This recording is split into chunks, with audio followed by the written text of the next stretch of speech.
Bueno, quiero agradecer por la invitación y por tener esta oportunidad de compartir algunas reflexiones sobre las transformaciones que el proceso de posacuerdo o de posconflicto armado le plantea a los colombianos y a sus culturas políticas. Voy a hablar fundamentalmente del proceso de posacuerdo y el proceso de posconflicto armado,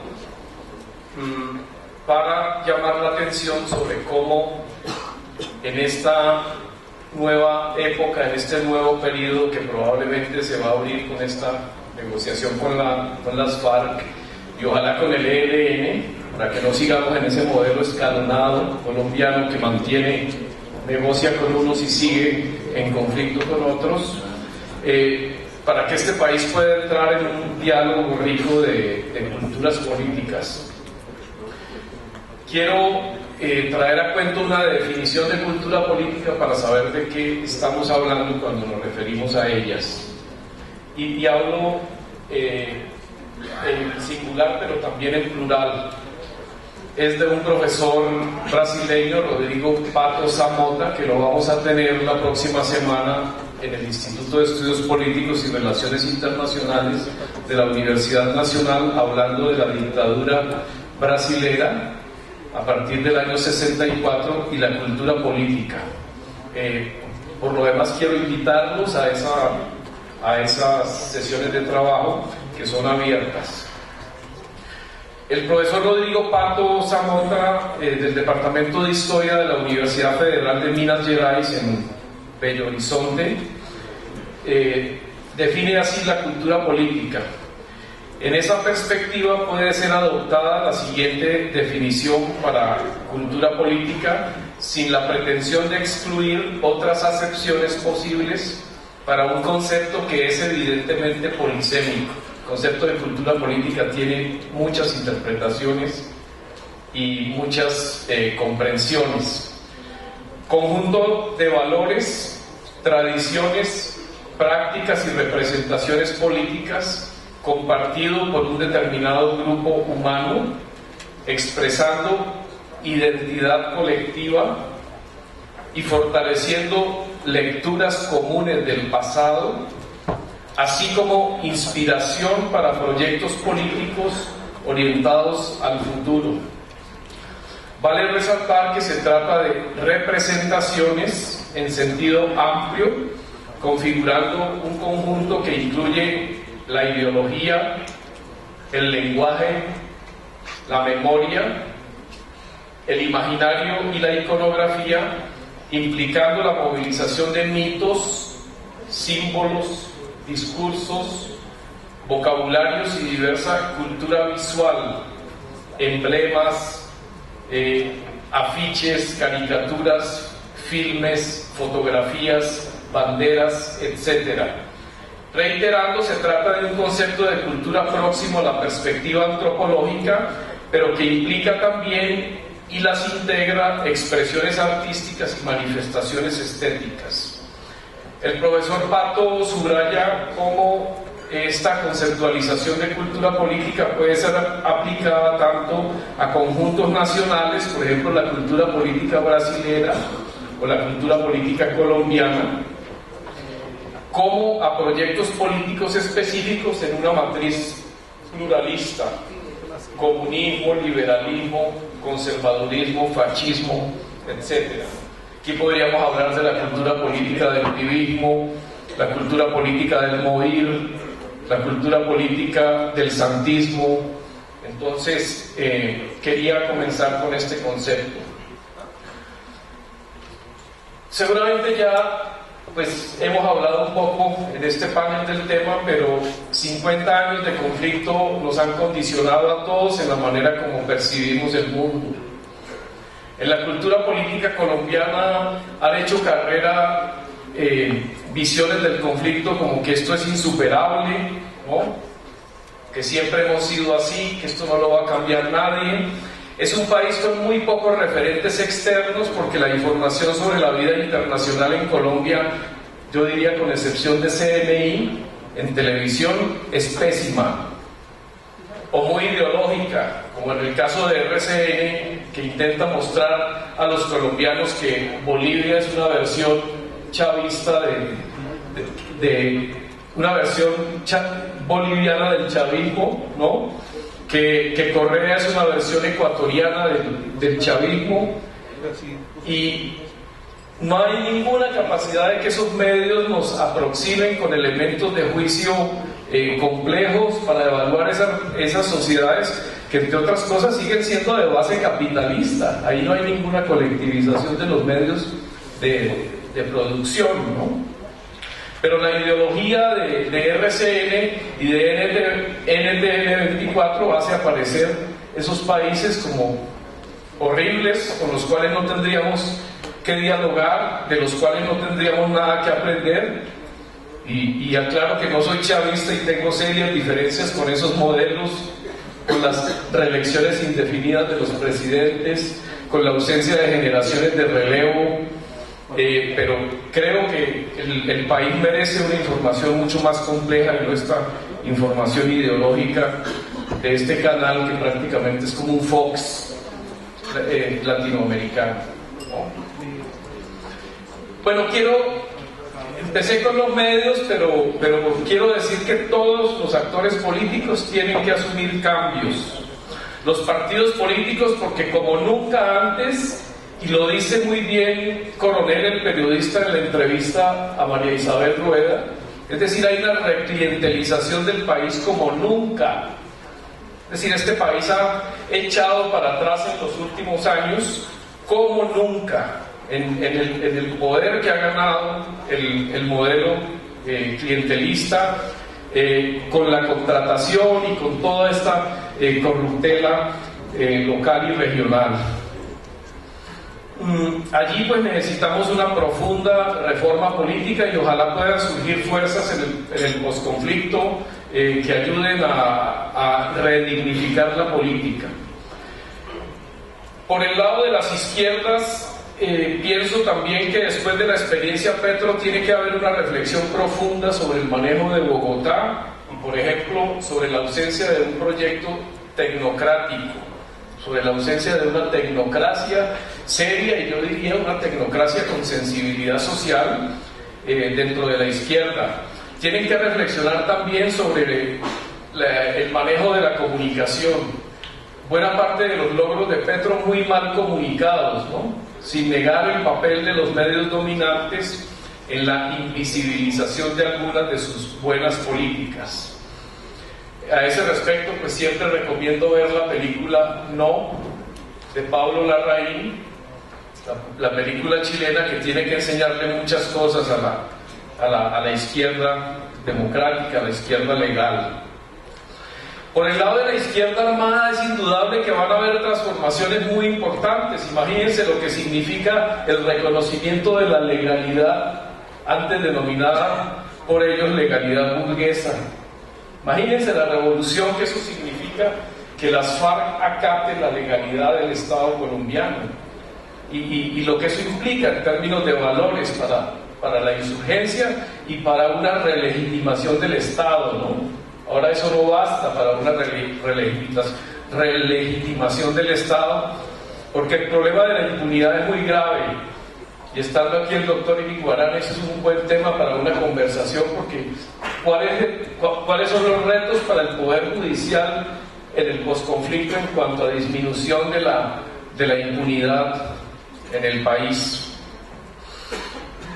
A nivel un poco más cotidiano, por ejemplo, en nuestras universidades, la izquierda tiene que pensar también el militarismo de izquierda, que está en el modelo de los comandantes, que tiene una versión de izquierda que muchas veces no se discute porque muchos de los asuntos de la izquierda en este país profundamente antiizquierdista simplemente no se debaten en los medios masivos, ¿no?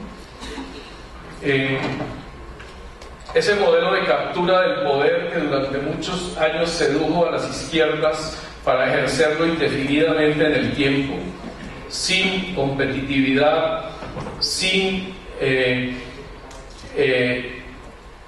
digamos, sin reglas del juego, como que el poder se podía tomar y ejercerlo indefinidamente en nombre del pueblo, por los siglos de los siglos. Creo que también eso tiene que plantearse a la luz de las reelecciones en los países del socialismo del siglo XXI.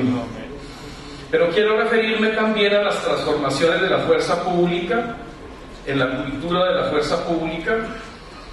Me parece que el reciente debate sobre el Palacio de Justicia, que nos mostró un gran debate que no habíamos tenido en 30 años, habían salido libros, habían salido investigaciones, el informe de la Comisión de la Verdad de los Magistrados, pero nunca antes el país había tenido un cubrimiento periodístico tan completo y tan a fondo, y creo que sale muy mal parada la fuerza pública.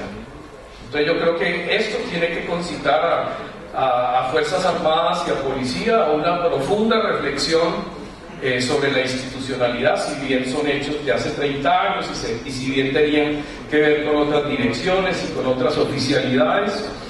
Me parece que tiene que ser un tema del debate público y sobre todo de la conversación institucional, porque el posacuerdo tiene que ver con una profunda rectificación de las distintas instituciones y de las distintas culturas políticas.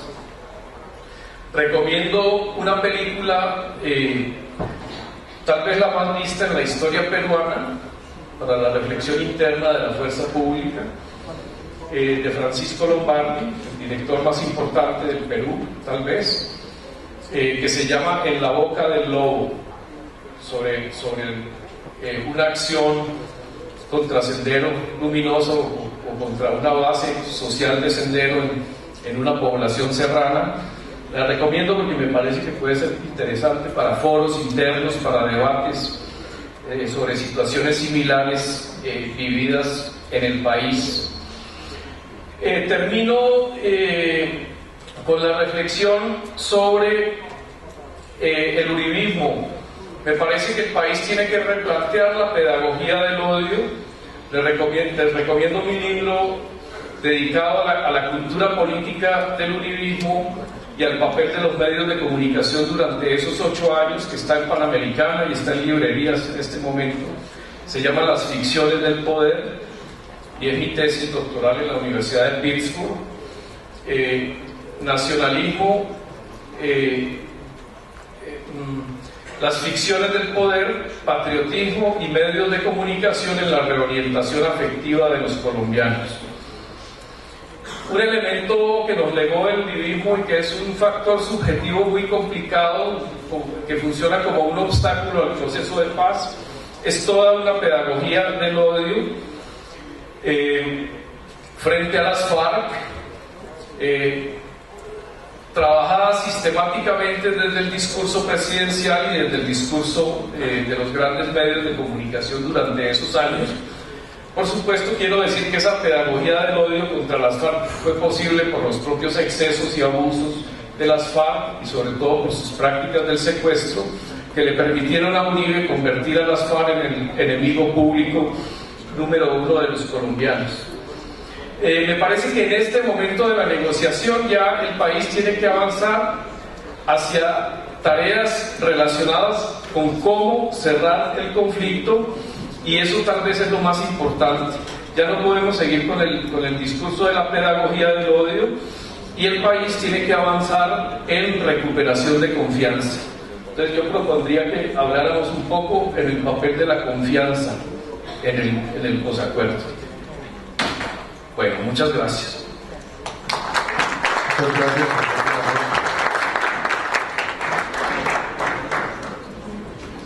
Bien, vamos a proceder de la siguiente manera. Si inmediatamente pues, el público, que es lo que más importa acá, tiene algunas preguntas, o si no, pues procedemos también a la visión general, digamos, de lo que se ha planteado. Pero entonces vamos a proceder a algunas preguntas muy precisas, muy puntuales. Damos en orden, primero una acá, 1, 2 y 3. Tiene la palabra. No sé si alguien de lo lista nos facilita. Luego de esta mirada pues, un poco plural, diversa sobre la tranquilidad pública en el contexto también del posconflicto, creo que se ha hecho un poco de énfasis allí. Tiene la palabra. Buen día. Sí, mi pregunta es, mi nombre es Esteban, soy de Argentina, y es algo muy puntual, por eso quise preguntar primero que tiene que ver con el rol de los medios de comunicación, no solo en este contexto de posacuerdo o post-conflicto, sino en términos generales en lo que tiene que ver con la agenda de seguridad. Digo algo puntual y menciono de dónde vengo porque es una preocupación específica. Mencionaba un colega mío en un panel ayer que de la agenda de seguridad de mi región o de mi jurisdicción se duplican los hechos de violencia haciendo referencia a hechos que tienen fuera o que tienen lugar fuera de esa jurisdicción, y nos preocupa por cómo construye esa dimensión subjetiva de la seguridad.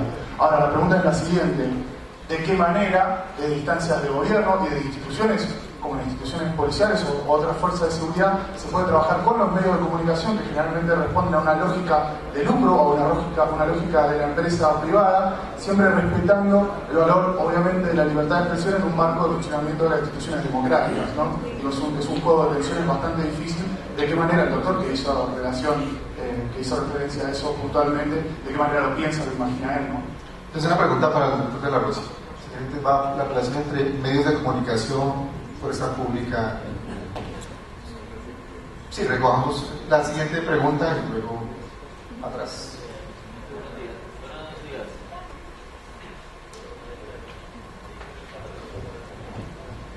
Buenos días, muchísimas gracias. Bueno, como miembro de la fuerza pública, quiero, pues no sé a quién responder para que nos saquen de lado. Estamos viendo que llegamos a una etapa de un post-conflicto, pero nosotros estamos radicados más que todos en las ciudades. En las ciudades encontramos que la afectación es la comunidad. El post-conflicto afecta porque son las guerrillas las que nosotros también hemos tenido que enfrentar en los pueblos, en partes lejanas a las ciudades. Pero lo que nosotros más manejamos son las ciudades. Acá en las ciudades nosotros tenemos un problema que es con las jurisprudencias. Nosotros capturamos, ponemos a disposición, hacemos las funciones de nosotros, pero el Estado se ha visto muy alejado en razón a que la comunidad es la que nosotros vemos no estudia, la comunidad no busca la forma de superarse, la comunidad no busca la forma de salir adelante, sino de la forma fácil. El Estado es el que tiene que proporcionar estos medios, y si llegamos a un post-conflicto que nos atañe a nosotros, comentarios que se han realizado en los cuales hacen una manifestación de que si la FARC firmaba el proceso de paz, pueden entrar a ser parte de la fuerza, de los elementos de la fuerza del orden, tales como ejército, policía y demás. Nosotros como policía aceptamos el hecho de que lleguen a ser parte los miembros del DAS, los miembros del IMPEC, si se llega a acabar el IMPEC, que lleguen a ser parte el personal de tránsito de las diferentes ciudades. Eso lo aceptamos, pero el que ingrese un personal que ha estado en contra de nosotros, que llegue a ser parte, pues eso pierde la categoría, pierde la credibilidad, pierde todo lo que nosotros como policía hemos realizado, hemos hecho. Entonces, no sé en qué parte llegará a entrar esta parte del post-conflicto a afectar a la institucionalidad que ha creado por 124 años la policía. Entonces, ok, gracias. La pregunta gira en torno a los procesos de DDR o desarme, reintegración, reincorporación de, digamos, excombatientes de fuerza pública. Bien, la siguiente pregunta. Muy buenos días, ante todo, gracias por la socialización de esos temas tan interesantes. Hay dos inquietudes académicas, una para el doctor Mario Guaranara, tiene que ver precisamente en la construcción de Estado Social de Derecho. Pues algunos dicen que es una carta de navegación, que suena pues para algunos incluso algo poético, pero que en realidad es en la jugada donde estamos, digámoslo así. En ese Estado Social de Derecho y todas estas normas y bloque de constitucionalidad en el 93, derechos innominados, toda esta influencia tan seria de la lucha histórica que ha significado los derechos humanos e incluso de la misma lucha, podría presentarse frente al servicio de policía a veces como un obstáculo. Entonces, quisiera también, ¿cuál es la interpretación del doctor respecto a cómo armonizar todas esas pretensiones, ese metalenguaje que está allí implícito en la Constitución en materia de derechos humanos y normas internacionales, frente al servicio de policía cuando se cree que son un obstáculo y no una herramienta para el trabajo. Me explico, a veces uno encuentra compañeros de la institución que creen que todo este grupo, gama de derechos y libertades son un obstáculo en el servicio de policía y por el contrario deben de ser la herramienta legal. ¿Cómo usted nos puede clarificar acá para el auditorio? Y al doctor de la Rocha, pues desde el IEPRI, precisamente uno de los grandes integrantes que admiramos mucho, que es Mauricio García Villegas, en un texto sobre la eficacia simbólica del derecho, quisiera preguntarle, desde el mismo IEPRI, al interior como corazón de alguna manera de la Universidad Nacional, ¿qué se hace para trabajar con los estudiantes desde la academia que comprendan un poco cómo ha sido el desgaste de esas teorías o la malinterpretación de las teorías marxistas, leninistas, hegelianas, que aún se siguen viendo y que hace que nos vean como enemigos, en vez de vernos como quienes podemos garantizarles sus derechos y libertades? Y entonces se generan todas estas confrontaciones de la Universidad Nacional en sus manifestaciones con nuestros grupos del SMART, que procuran es precisamente garantizar ese derecho a protestar, pero de una manera pacífica y no intercediendo en los derechos de manera negativa en los demás derechos del resto de la comunidad, incluso académica de la Universidad Nacional. Muchas gracias. Bueno, les solicitamos ser puntuales, pues claro que se puede hacer algún comentario, pero lo más breve posible. Gracias. Pregunta para el profesor. Gracias, mientras llega el micrófono. Siga, por favor. Gracias. Como estábamos hablando de la tranquilidad y decimos que, digamos, es uno de los elementos de la convivencia, yo quisiera preguntarle al doctor Iguarán, Mario Iguarán, y una parte de la pregunta, digamos, y la otra parte al doctor de Egoy de España, al doctor Iguarán, que estuvo en la Fiscalía y ahorita, digamos, desde su ejercicio del derecho, ¿cuáles cree que sean los motivos para que no se haya podido todavía expedir un código de convivencia que creo que en esta transición pues, va a ser un elemento fundamental si estamos hablando de todo esos nuevos roles, de esos cambios de paradigmas que deberían ir incorporados a ese código que va a ser, digamos, una norma rectora para lograr esa convivencia? Y al doctor Egois, de acuerdo a su conocimiento internacional, ¿qué sugerencia o qué reflexiones podría dejarnos frente a eso, precisamente a un código de convivencia que debería construirse y entrar a funcionar, digamos, ya en un periodo de posconflicto donde estamos en la construcción de la paz?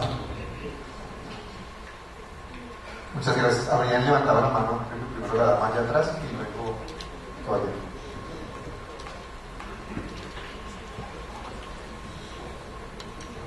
Muchas gracias.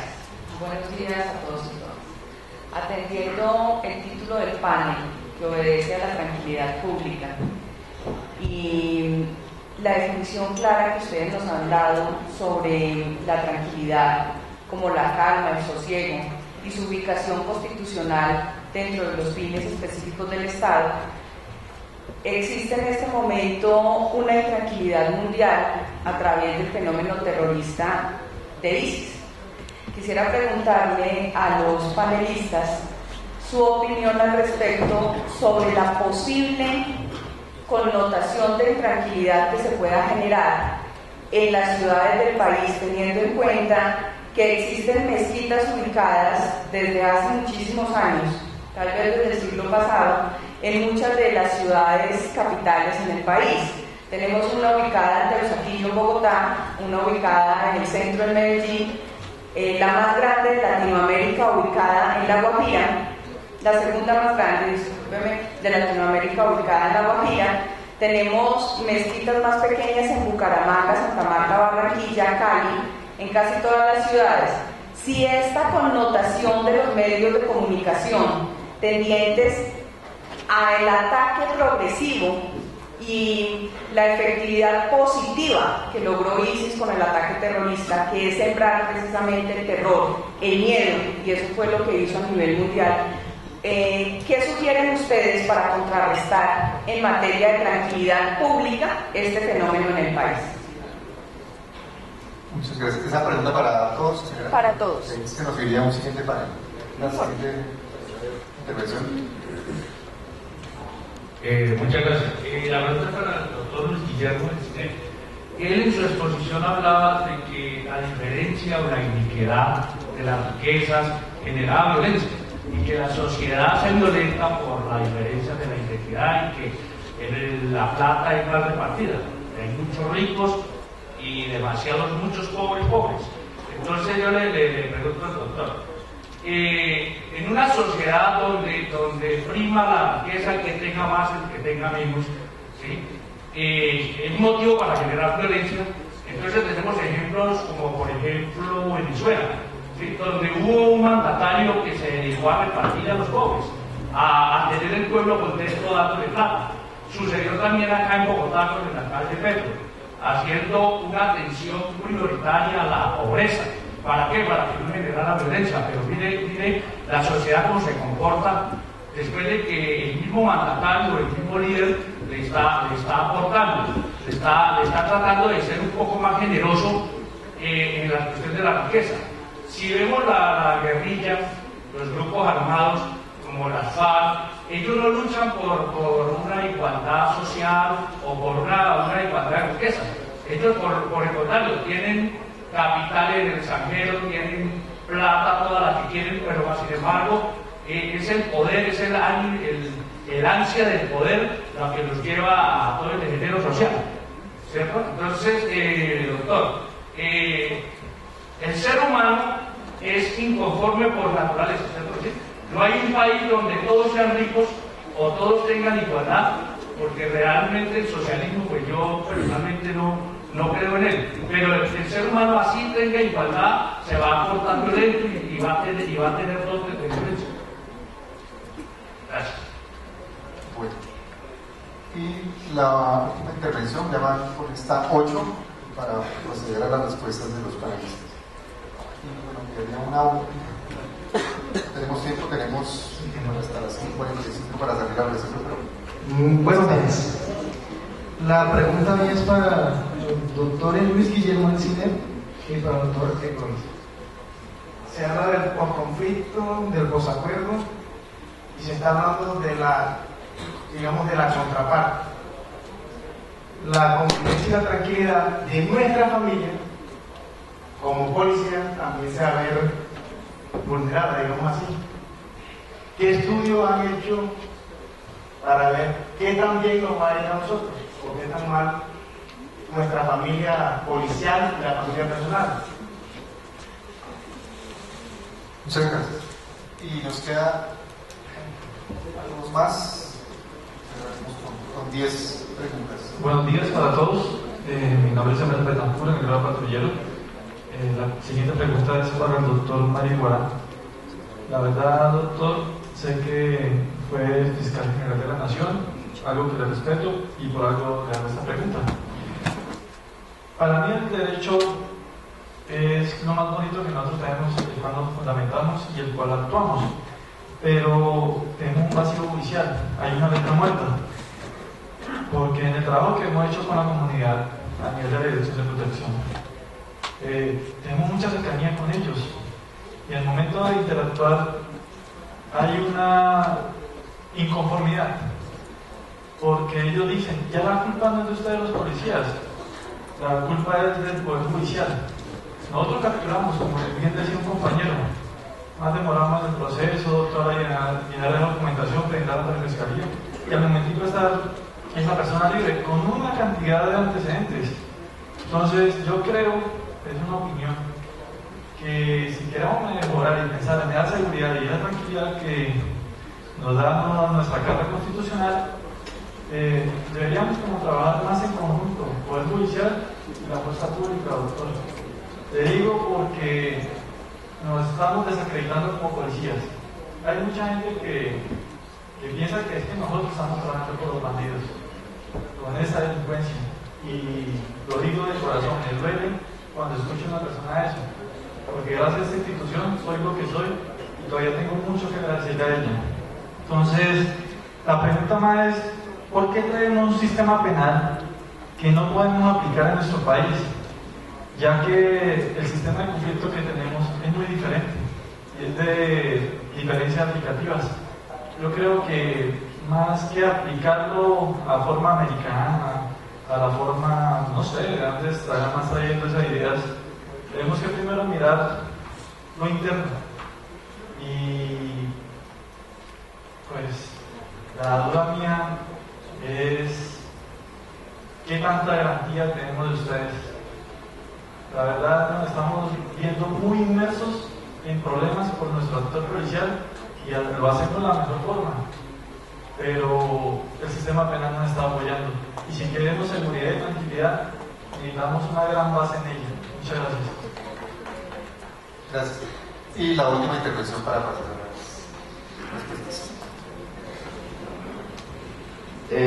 Buenos días. Vamos a enfocar a que se están creando modelos de no conflicto socialista, que todo el mundo queremos. Siendo consecuente con eso, ¿qué modelos se están previendo si esos escenarios no son lo que se espera? Si los resultados del conflicto no es lo que se espera, ¿qué modelos se va a implementar para garantizar esa tranquilidad? Gracias. Muy bien, entonces, si los panelistas tienen la palabra, si quieren podemos iniciar con el doctor Iguarán, que quizás tenía, que veo que es que más tenía el número de preguntas. Pero, si quieren les facilito el micrófono.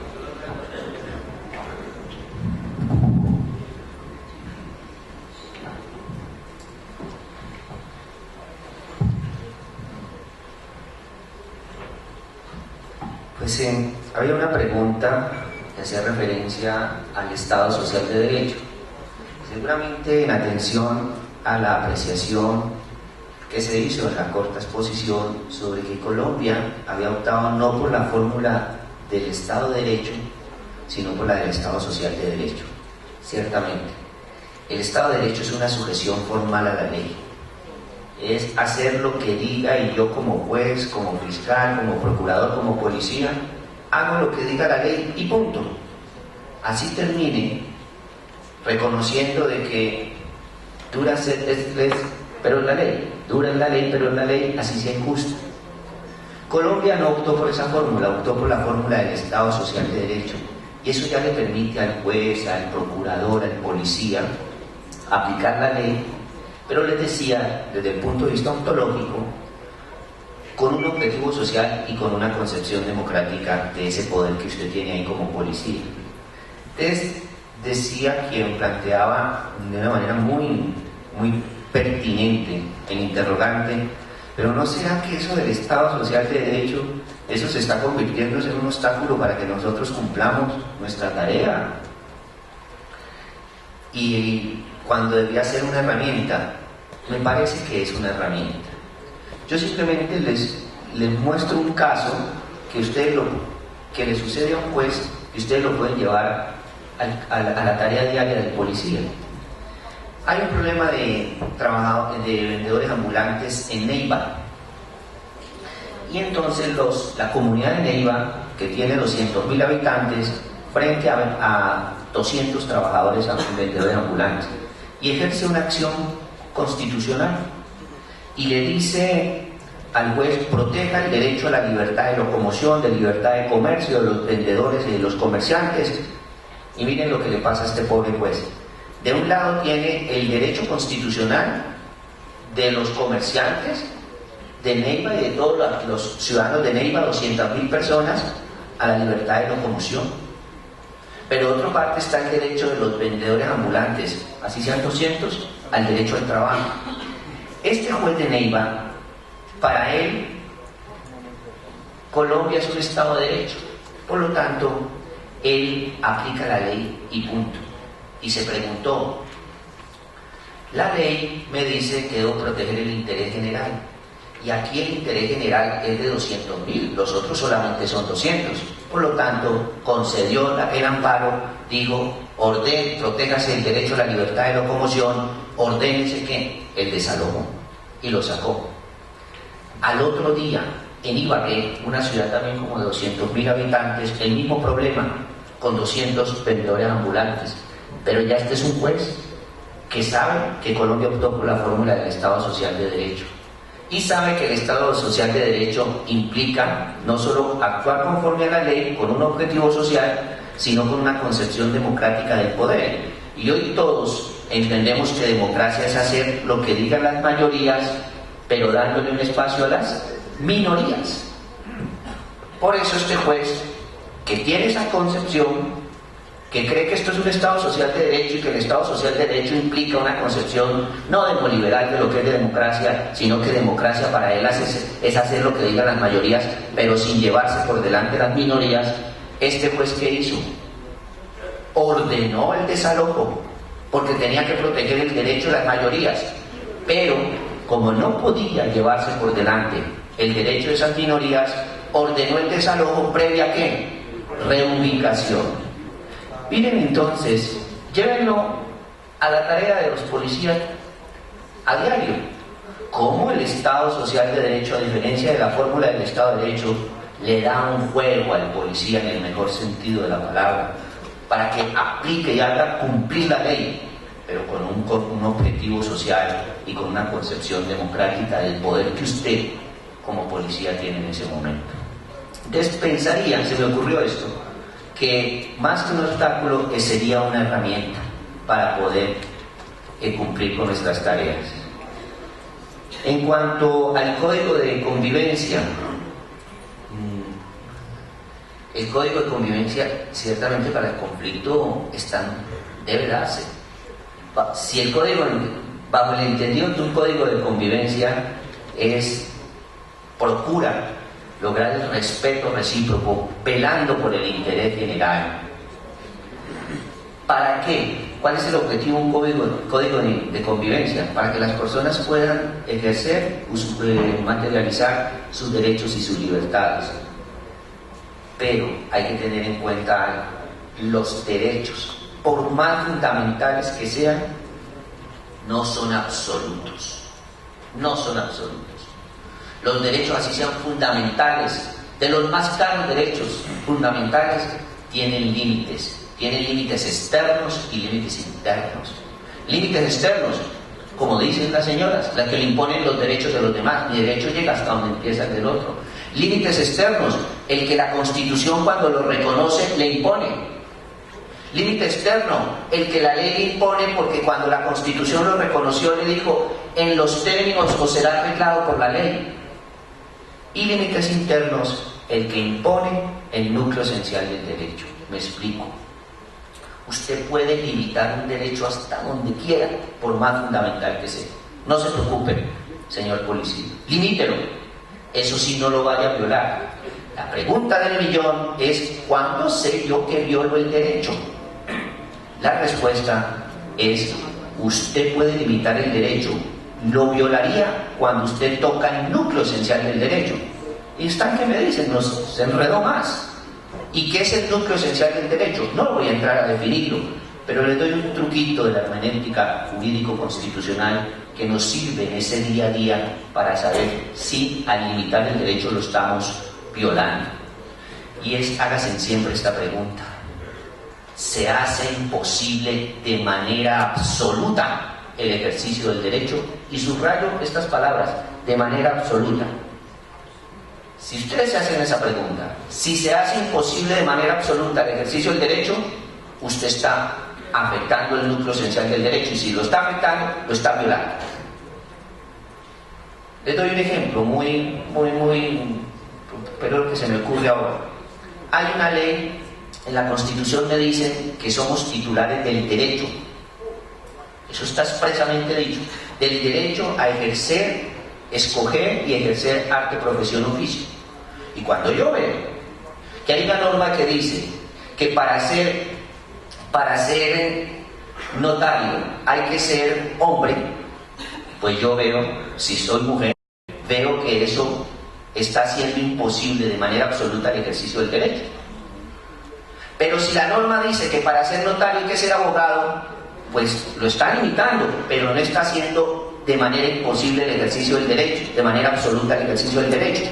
¿Por qué? Porque si usted quiere ser notario, ¿qué debe hacer? Estudie Derecho. Entonces me parece que un código para el posconflicto es urgente. Sobre todo porque nos vamos a tener que convivir contra partes, enemigos, quienes hemos sido enemigos. Los que hemos estado en institucionalidad con el narcoterrorismo. Pero que eso vamos a tener que aceptar un código de convivencia. Que quede muy claro que el código de convivencia parte de limitaciones a las libertades y a los derechos. Finalmente, en cuanto a las mezquitas, pues sí, es válida la preocupación, pero quiero hacer referencia a ello por cosas de la vida. Viví en el mundo árabe, en Egipto. Fui a dar a Egipto precisamente porque el general Naranjo fue el país que recomendó por el tema de seguridad. Y estando allá, en el mundo árabe, el mundo más seguro, porque es propio director de la policía que me dice, ese es de los países donde puede permanecer un exfiscal o un exdirector de policía por temas de seguridad. Pues viene la revolución árabe, la primavera árabe, y ya ha llevado este tema del terrorismo. Pero quiero dar fe, o ustedes pueden dar fe, que asesinos como Pablo Escobar, criminales como los miembros de los grupos armados, tanto de izquierda como de derecha en Colombia, han profesado incluso nuestra religión católica. Entonces no podemos alinear o decir. Hay estudios que muestran que ha habido más terrorismo en el mundo occidental, en el mundo, por ejemplo, de nuestra religión, que en el Islam. Y viví con los árabes y se avergüenzan y censuran y denuncian el terrorismo de unos que dicen llamarse miembros del Estado Islámico. Bueno, entonces un llamado a no estigmatizar. Muy bien, profesor Luis Guillermo Guerrero. Sí, me voy a referir, muchas gracias por la pregunta sobre la inequidad y la violencia. Ciertamente que no se justifica, nada justifica la violencia. No me las doy de pacifista ni nada de eso, pero nada justifica la violencia, teniendo otros caminos éticos y sociales para construir una sociedad. Ciertamente que la inequidad automáticamente no genera esa violencia, aunque sí, pero sí genera violación de derechos. Como estaba diciendo aquí el exfiscal Mario Iguarán. Es decir, muchas veces estos análisis no pueden ser blanco y negro. No deben ser blanco y negro. Eso era lo que trataba de decir yo cuando decía que hay que ver la complejidad de la situación. Una situación económica puede generar y ha generado violencia en este país. ¿Cuántos capitales se han hecho con masacres, con desplazamientos de gentes de donde están las riquezas? Entonces, ojo, porque esos capitales, cómo han crecido y cómo se han desdoblado en una economía o la economía narcotraficante, cómo se han hecho, ¿no? Alrededor de generar una economía artificial muy violenta y además de generar inversiones que se mezclan incluso con las inversiones legales y pueden llegar a generar sociedades muy conflictivas. Y en Colombia yo creo que tenemos eso de fondo, el problema de la tierra, por ejemplo, un nudo gordiano. Aquí no tenemos un problema de guerra religiosa, creo yo, un poco tenemos exacerbación cultural a veces, ¿no? Pero nuestros problemas son políticos y económicos, y ahí es donde tenemos nudos gordianos que generan violencia. Entonces yo creo que ahí habría que revisar muy bien el tema del reparto de cosas. No se trata de repartirle cosas a la gente para que no sea pobre, no. La gente lo que necesita son oportunidades, desarrollos humanos, capacidad de elección, como dice el economista Amartya Sen. Dice capacidad de elegir y capacidad de crecer como ser humano, es decir, generar libertad. Finalmente el fin no es el dinero ni las cosas, esos son los medios, poniendo una posición bien fuerte, ¿no? El dinero, la riqueza no está en las cosas, la riqueza está en el desarrollo de los seres humanos, con el límite que tenemos los seres humanos de que no somos la única especie en este planeta. Ese es otro límite, también un límite ético y límite incluso jurídico, también porque hay derechos ambientales, derechos ecológicos, si se pueden llamar así también. Muy bien, entonces, profesor Egoich. Bueno, gracias por las preguntas. Voy a intentar responderlas de la manera más sencilla y rápida posible. Bueno, comentaban por allá, si no he entendido mal, ¿no? Es el tema que pasa con el modelo de reintegración, ¿no? de excombatientes. No sé si va por ahí la pregunta. Sí, la preocupación por la reincorporación o reintegración, reinserción. Sí. Bueno, esa ha sido es una de las preguntas, digamos, una de las muchas preguntas del millón, hay muchos millones, ¿no? En este posconflicto. Pero yo creo que el debate ahí no tiene que ser si ese núcleo de población va a ser fuente de irregularidad o no. Yo creo que el debate es cómo nosotros, como sociedad, podemos generar que ese núcleo de población sea fuente de progreso, sea fuente de convivencia. El posconflicto, bueno, es una palabra que a los académicos no nos gusta mucho. El posconflicto tiene muchos problemas. El proceso de construcción de paz es un proceso en el cual todo el mundo tiene que estar incluido, la ciudadanía completa. Y la ciudadanía completa incluye personas que ahora mismo son miembros de grupos armados ilegales. Esa ciudadanía no quiere decir que por ser ciudadano, goza de derechos. También, y voy a utilizar la palabra gozar, también goza de obligaciones. También goza de un sometimiento en el ordenamiento jurídico que bien nos comentaba aquí el fiscal general, que es muy completo. Yo siempre leo la Constitución del 91 y me parece un texto bellísimo, ¿no? Yo creo que eso es lo que tendríamos que mirar. Ahí ya entran temas de cultura, entran temas de cultura ciudadana, entran temas de cultura, estatal, que se podrían, que deberían ser tenidos en cuenta. Se comentaba también el tema de la diferencia entre lo rural y lo urbano. Una cosa que me llama mucho la atención de Colombia es que en lo urbano la fuerza pública funciona. Yo tengo acceso a ella, puedo ir a un CAI, puedo preguntar, se sigue un procedimiento. En cambio en lo rural eso cambia bastante. Yo he viajado me ha tocado viajar mucho por el país y he visto lugares, por ejemplo, donde la fuerza pública no puede salir del cuartel. Es triste ver eso, pero ocurre. O simplemente no tiene presencia alguna. También, ¿por qué? Ahí entra también un tema de legitimidad. Vuelvo al tema que comentaba antes en la ponencia. La fuerza pública para mí debería ser vista como un elemento de generador de legitimidad del Estado, no como un generador de miedo, de opresión. Bueno. La pregunta sobre el código de convivencia en los modelos internacionales depende de cómo se haya visto en cada caso. Miren, el ejemplo neerlandés es muy paradigmático. Allí se decidió, en el caso de fuerza pública, en desbandar a la policía. El Royal Western Constabulary desapareció completamente. Y se generó una nueva fuerza policial, que es la Northern Ireland Police, que tiene cuotas positivas para comunidades, para miembros de la comunidad católica, y que siga al pie de la letra su mecanismo de cohesionador de la sociedad. Allí, por ejemplo, se vio que era más factible permitir que miembros de las organizaciones armadas pasaran directamente a sociedad, una libertad para todos los miembros de cualquier organización armada, tanto del IRA como de grupos paramilitares protestantes, de las cárceles, salieron directamente. Ahí casi no hubo debate sobre el tema de justicia transicional que está tan en boga ahora mismo. Depende de la sociedad. Yo creo que Colombia es un lugar que tiene que tener a muchos diversas formas de entender eso.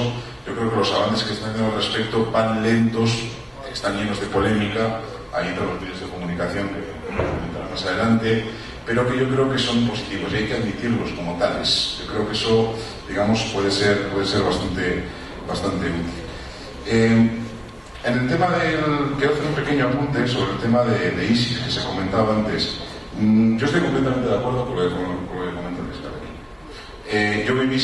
Yo fui a vivir al Reino Unido a hacer mi doctorado en el año 2005. Yo fui 3 meses después de las bombas de Londres. Yo fui a vivir en una zona en Inglaterra, que es el norte, en la zona de Leeds y Bradford, que es una de las zonas que tienen más concentración de mezquitas y de, digamos, inmigración pakistaní e hindú del país. Es uno de los lugares donde tiene más ese. Y puedo dar fe de lo mismo.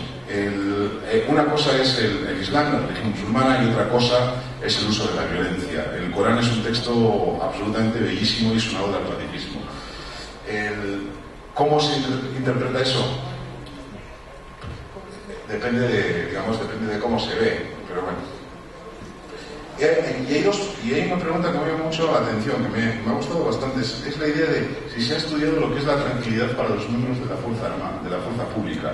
Y es verdad, hablamos mucho de tranquilidad de la sociedad, ¿no? Pero muy poco de cómo las personas que van a, como comentaba antes, para mí van a ser la primera línea de contacto entre la ciudadanía y el Estado, cómo esa sociedad va a superar ese estigma que tiene todavía, tristemente, la fuerza pública en Colombia, de que es un elemento de presión. Y yo creo que sí, que pasamos un poco por cómo actuar. Yo creo que la fuerza pública, vuelvo a repetir, tiene que ser como ese pegamento, ¿no? Esa forma de, ese difusor de conflictos a nivel local, que ahí también se vaya ganando tranquilidad para las familias de los policías. Y por último, un rápido comentario sobre qué pasa si el posconflicto no sale como debe de salir. Desde los estudios de paz te puedo decir que ningún posconflicto ha salido como debe salir. Ninguno. Todos tienen mecanismos de renegociación. La idea es cómo se van a negociar esos problemas, esos desajustes que van a surgir en el problema, en el proceso de construcción de paz. Si se negocia sin utilizar la violencia, ahí Guillermo y yo compartimos, la violencia no. Punto. No es negociable, no hay que utilizarla. Eso va a determinar si ese proceso va a tener éxito o no. Muchas gracias, pero ya nos quedan pocos minutos, vamos a salir de eso, pero terminamos con el profesor de la Roche. Bueno, sobre el tema de medios y agenda de seguridad, las percepciones de seguridad tienen que ver mucho con las representaciones que los medios construyen sobre la seguridad. Y desafortunadamente, pues, los políticos usan mucho para desprestigiar a los gobernadores o a los alcaldes las estadísticas o las manipulan para generar oposición, a veces en contravía de los datos sobre criminalidad y sobre homicidios. En la historia colombiana reciente hemos votado en las elecciones por el miedo. En la última elección presidencial, 45% de los votantes que votaron por el candidato Zuluaga, un alto porcentaje de esos votantes votaron contra el castrochavismo. ¿Y eso dónde existía? Ustedes se imaginan a Santos, agente del castrochavismo, y sin embargo le vendieron ese miedo al país. Quienes conocemos el mundo de la izquierda en detalle sabemos la enorme complejidad y la fragmentación de ese mundo. El polo, progresistas, los unos con los verdes, los otros con Robledo, y ahora van a entrar dos vertientes más a complejizar toda esa fragmentación. Y lo otro es que tenemos una gran cercanía con Venezuela, entonces argumentar el cuento, el mito del castrochavismo, pues ahí tenemos un ejemplo de las cosas que hacen los políticos inspirando el miedo, ¿no? Entonces, y ahí había una percepción de seguridad que se le vendía al país, o de inseguridad frente a la supuesta amenaza castrochavista, ¿no?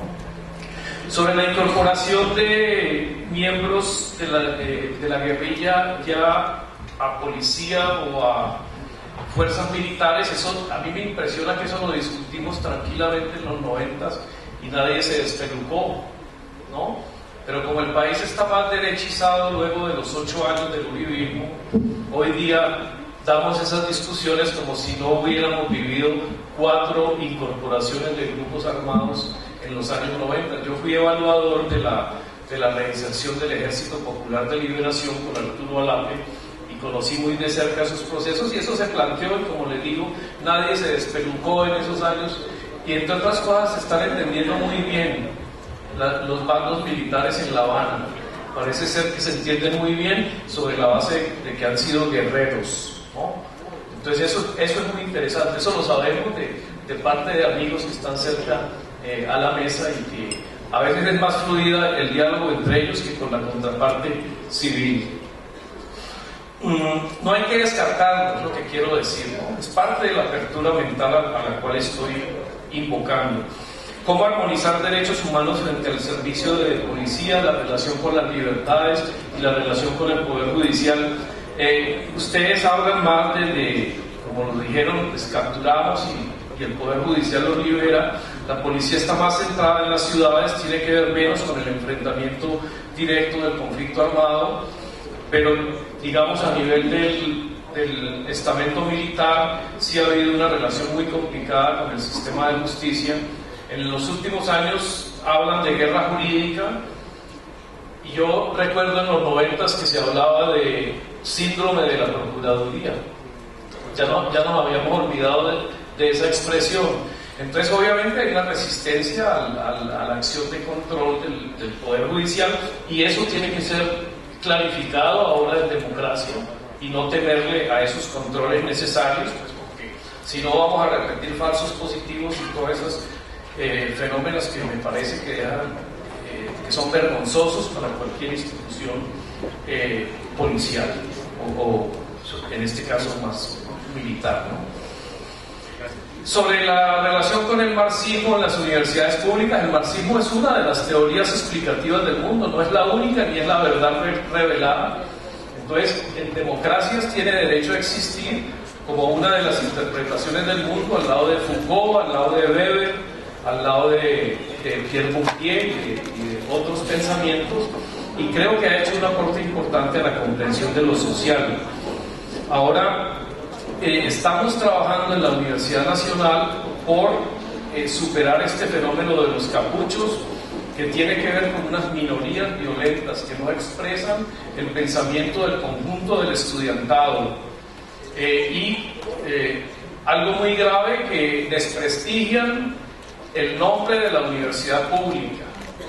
La Universidad Nacional sigue siendo la mejor universidad del país, con todos sus problemas que los tiene, la más productiva en términos académicos, pero por supuesto esos tropeles se vuelven parte de la imagen corporativa, y hasta los mismos papás de los muchachos y de las muchachas viven preocupados por lo que pasa cuando hay tropel en el campus. Aspiramos a superar esa situación, y quiero decir también, la Universidad Nacional es la universidad de los colombianos, incluidos los policías y los militares.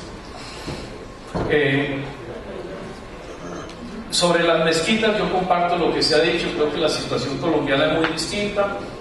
Aquí no tenemos esos suicidas bombas, afortunadamente. Tenemos otras intolerancias que tenemos que superar, pero afortunadamente no son de ese radicalismo de tipo religioso, que tampoco es de todo el Islam, sino de algunas de sus vertientes. Sobre ¿qué también le va a ir a la policía? Es una buena pregunta.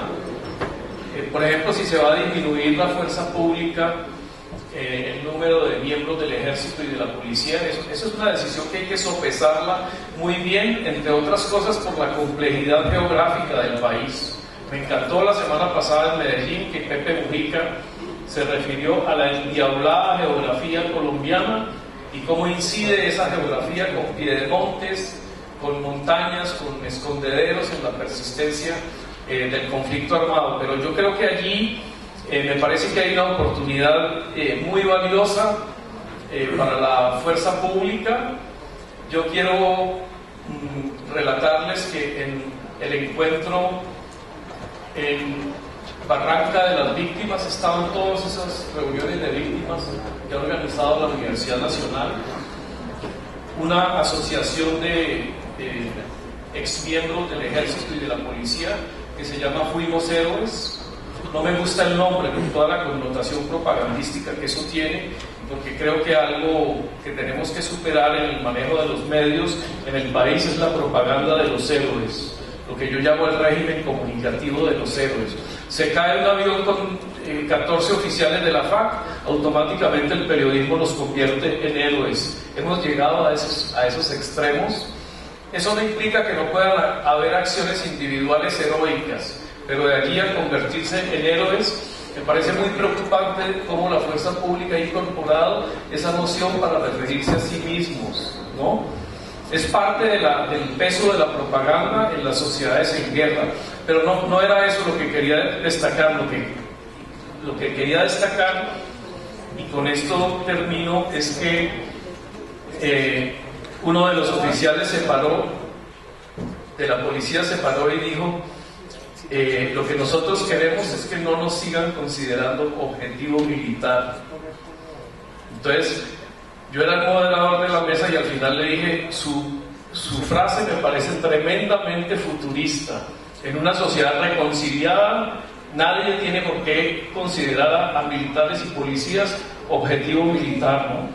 Y esas expresiones son muy fuertes, porque a veces nos olvidamos también que hay un sector de una izquierda armada que programáticamente está orientado, pues, al conflicto con ese enemigo, y que puede ponerle una bomba o hacerle un atentado. Entonces, quería referirme a eso en términos de que esas serían ganancias muy importantes, ¿no? No pensar solamente en las materiales, sino en cómo esa fuerza pública puede vincularse a un campo abandonado históricamente por la clase política. Estamos obteniendo un censo que no se hacía en 40 años sobre la vida rural. Entonces yo pienso que ahí hay un reto muy grande a la institución policial de cómo pensarse para responder a esos retos de la reforma rural, lo más grave, además, sin plata, ¿no? Muchas gracias. Muy bien, para culminar entonces voy a hacer unas conclusiones. Son tres básicamente. La primera conclusión tiene que ver con el concepto, digamos, la noción de tranquilidad pública que se ha abordado. La segunda conclusión se refiere al rol de los diversos actores sociales, políticos, culturales sobre la generación de tranquilidad pública. Y la tercera conclusión tiene que ver sobre los contextos diversos en los que, digamos, se evidencia la tranquilidad pública.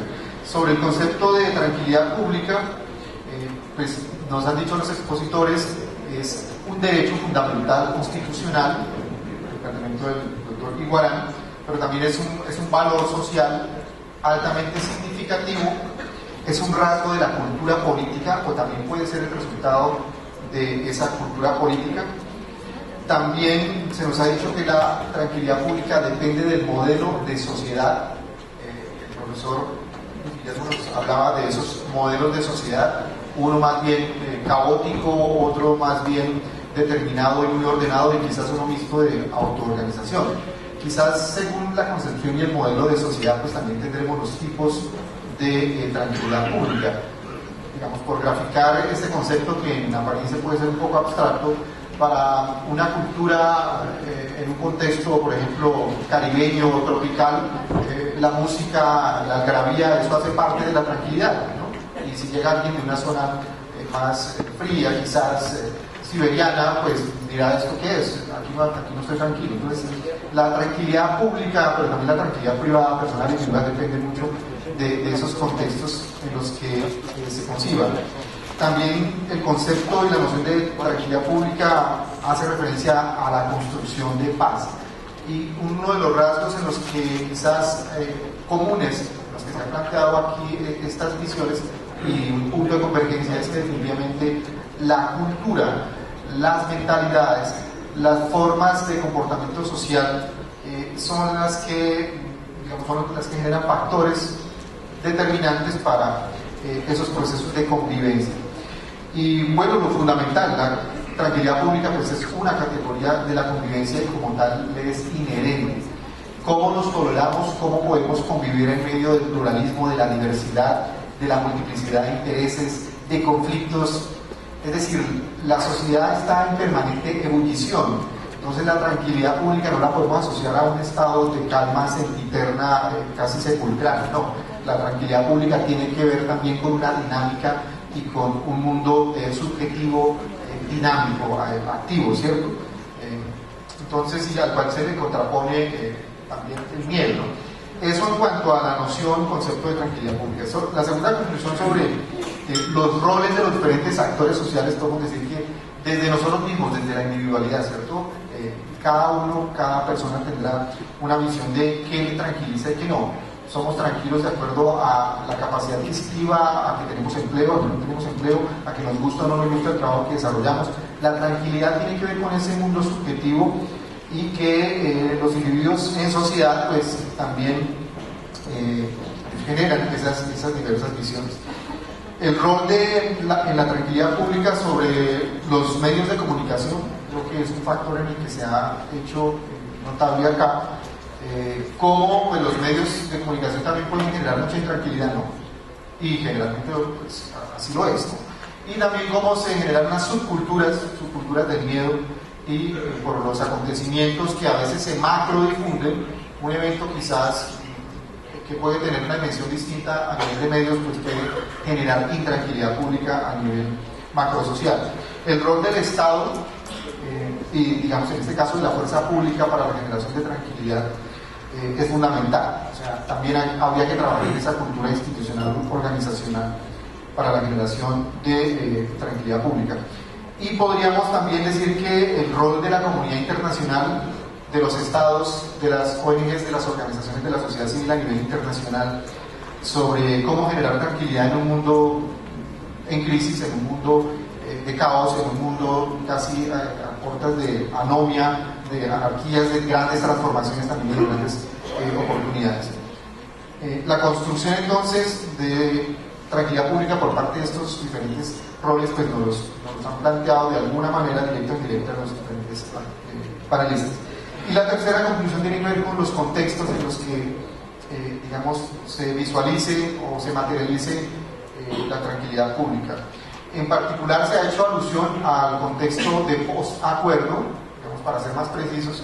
Post-conflicto es un término político académicamente, o sea, los conflictos nunca terminan, no hay un estado de paz absoluta, sino hay procesos de construcción de paz.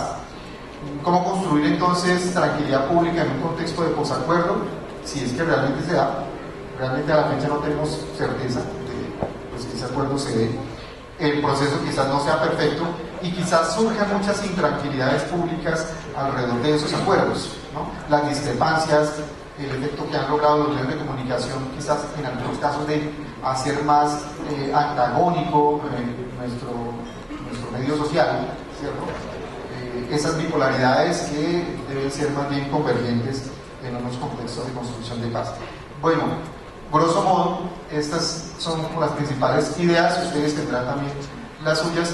Les agradecemos muchísimo a los panelistas por su participación, por esta interlocución, a ustedes que han hecho las preguntas, sé que quedan muchas suscitadas desde cada uno de sus puestos, pero lo importante es que sigamos generando conocimiento, reflexión y que el arte de pensar desde la ciencia de policía pues no culmine solamente con este evento, sino que este sea un punto de partida. Muchas gracias.